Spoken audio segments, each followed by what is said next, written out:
Hey guys, Evan Ork here, back in another video, and today we're going to be doing a review on the Hasbro Mandalorian Season 1 Stormtrooper figure.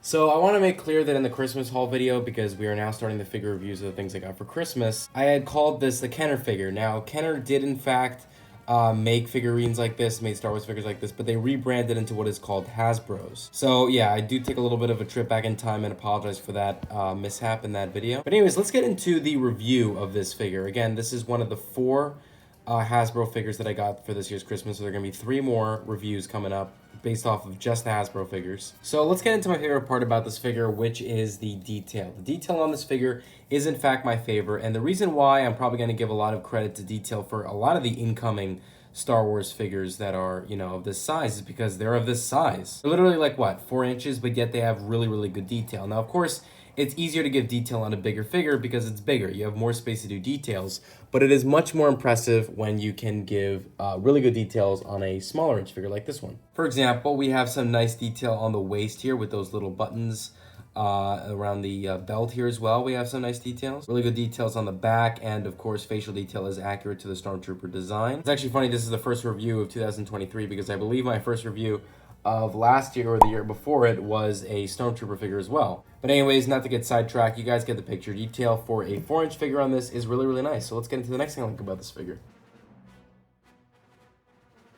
So the next thing I like about this figure is articulation. Again, keeping in mind that these are 4-inch figures and they have this much of articulation, you have to give them massive credit. Now, of course, we have head movement, we have arm movement, and of course, even more particular wrist movement here with the actual hands. Same thing goes for the other arm, of course. If it's on one side, it's also going to happen with the other. Good waist movements. Doesn't go 360, but that's okay. Wouldn't even make sense to anyway. So let's get into the next thing I like about this figure.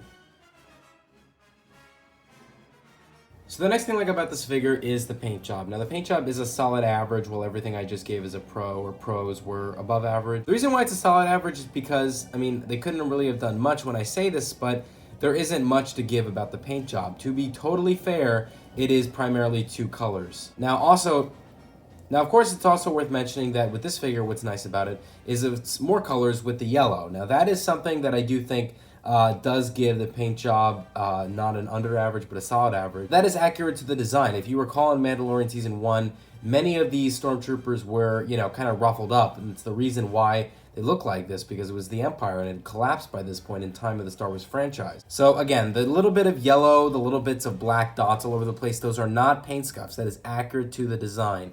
And I do think in that aspect of the paint job they did really well, but again, to be fair, the primary colors are still white and black, so I can't really say much on the paint job, especially when it comes to the whole aspect of booming colors and all that. So let's get into the cons of this figure.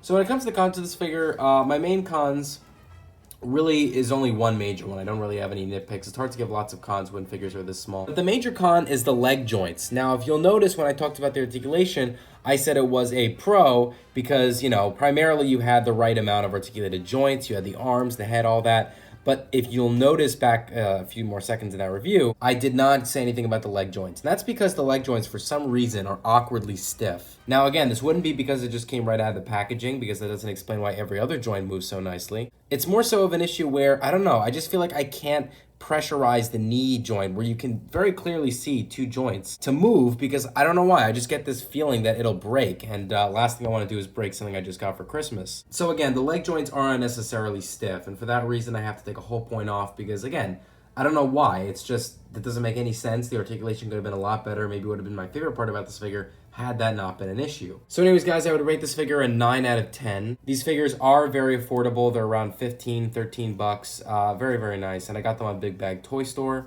You can buy so many of them. The reason why I bought so many Stormtroopers in particular was because I'm thinking of doing some sort of stop motion about them with, later in the year. So again, do recommend getting this. It's nice, affordable.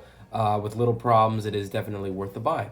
So hope you guys enjoyed this review. Like, comment, subscribe. See you guys later, and bye-bye.